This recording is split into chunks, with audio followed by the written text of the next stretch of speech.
An Australian billionaire's plans to build a full-size replica of the Titanic triggers mixed reactions.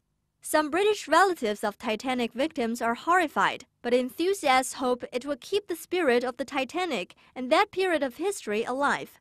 Mining magnate Clyde Palmer is set to unveil the details of his plans for Titanic 2 in New York later on Tuesday, February 26.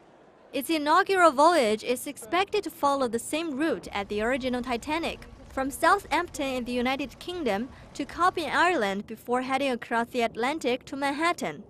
On April 15, 1912, the original ship hit an iceberg in the Atlantic and sank, killing 1,523 passengers and crew. 91-year-old Pat Lacey is the great-great-niece of the ship's captain, Edward John Smith, who perished at sea. Well, I think it's utterly pointless and in rather poor taste, really. If you've got that amount of money, it must be costing a bomb. You know, in this day and age, why not, do something useful with it? I can imagine the ghosts of all the people who went down on it getting up and, being cross about it. I certainly do.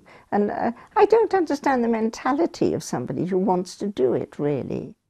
100 years after his death, Captain Smith continues to capture the public's imagination for his involvement in one of the worst maritime disasters of all time. Titanic enthusiasts, sometimes called Titanorex in the UK, are excited about the project. Philip Littlejohn's grandfather was a first-class steward on the Doom liner.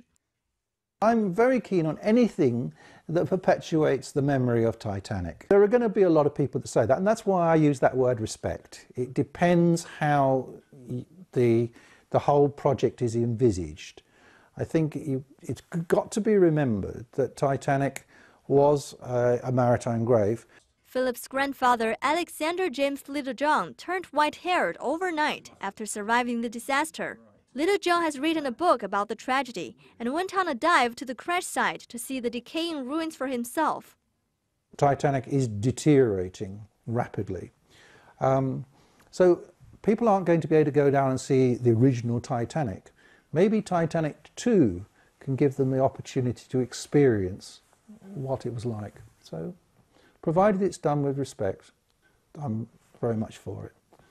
Just how much will a ticket cost for the Titanic 2's maiden voyage in 2016? Potential passengers have reportedly offered up to $1 million to be on board.